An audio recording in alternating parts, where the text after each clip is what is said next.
అల్లూరు జిల్లాలో క్రైమ్ రేట్ను తగ్గించేలా ప్రణాళికలు తయారు చేస్తున్నామని రంపచోడవరం డీఎస్పీ సాయి ప్రశాంత్ అన్నారు. దేవీపట్నం పోలీస్ స్టేషన్లో ఆయన ఆకస్మిక తనిఖీ చేశారు. వార్షిక తనిఖీలో భాగంగా ఆయన అన్ని రికార్డులను పరిశీలించారు. దేవీపట్నం పిఎస్లో రికార్డులన్నీ సక్రమంగా ఉన్నాయని, పోలీసులంతా విధులు సక్రమంగా నిర్వహిస్తున్నారని సాయి ప్రశాంత్ చెప్పారు.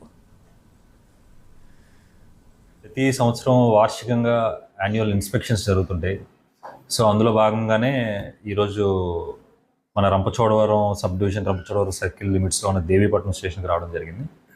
సో ఈ ఇన్స్పెక్షన్లో భాగంగా ముందుగా ఆఫీస్ స్టాఫ్ ఎవరైతే ఉన్నారో మొత్తం అందరితో ఇంటరాక్ట్ అయ్యి వాళ్ళకి సాధక బాధకాలన్నీ తెలుసుకొని సో వాళ్ళకి ఏమైనా ప్రాబ్లమ్స్ ఉన్నాయో తెలుసుకుంటాం. అండ్ స్టేషన్ ఎట్లా మెయింటైన్ చేస్తున్నారు, స్టేషన్లు అన్నీ సరిగ్గా ఉన్నాయా లేవా, స్టేషన్లో ప్రాపర్టీ ఎంత సరిగ్గా ఉందా లేదా, దాంతోపాటు ఈ స్టేషన్ లిమిట్స్ అనేది సరిగ్గా మెయింటైన్ చేస్తున్నారు లేదో చూడడం కాకుండా అన్నిటికన్నా ముఖ్యంగా ఇప్పటి వరకు మనకి ఎంతవరకు క్రైమ్ ఉంది, ఓకే, ఆ క్రైమ్ మనం తగ్గించడం ఎట్లా చేయాలి, ప్రివెంటివ్ మెజర్స్ అంటే క్రైమ్ జరగకుండా చూడాలంటే ఏ మెజర్స్ తీసుకోవాలి, ఆల్రెడీ జరిగిన క్రైమ్లో అసలు ఏ మార్గదర్శకాలు ఇవ్వడం వల్ల ఆ క్రైమ్ని మనం ఛార్జ్ షీట్ వేయడానికో లేకపోతే తప్పు చేసిన దోషులు ఎవరైతే ఉన్నారో ఒక శిక్ష పడేలా ఇన్వెస్టిగేషన్ ఎట్లా చేయాలనేది ప్రతి క్రైమ్కి అంటే జరిగిన ప్రతి క్రైమ్ మీద మనం నిర్దేశాలు ఇస్తాం.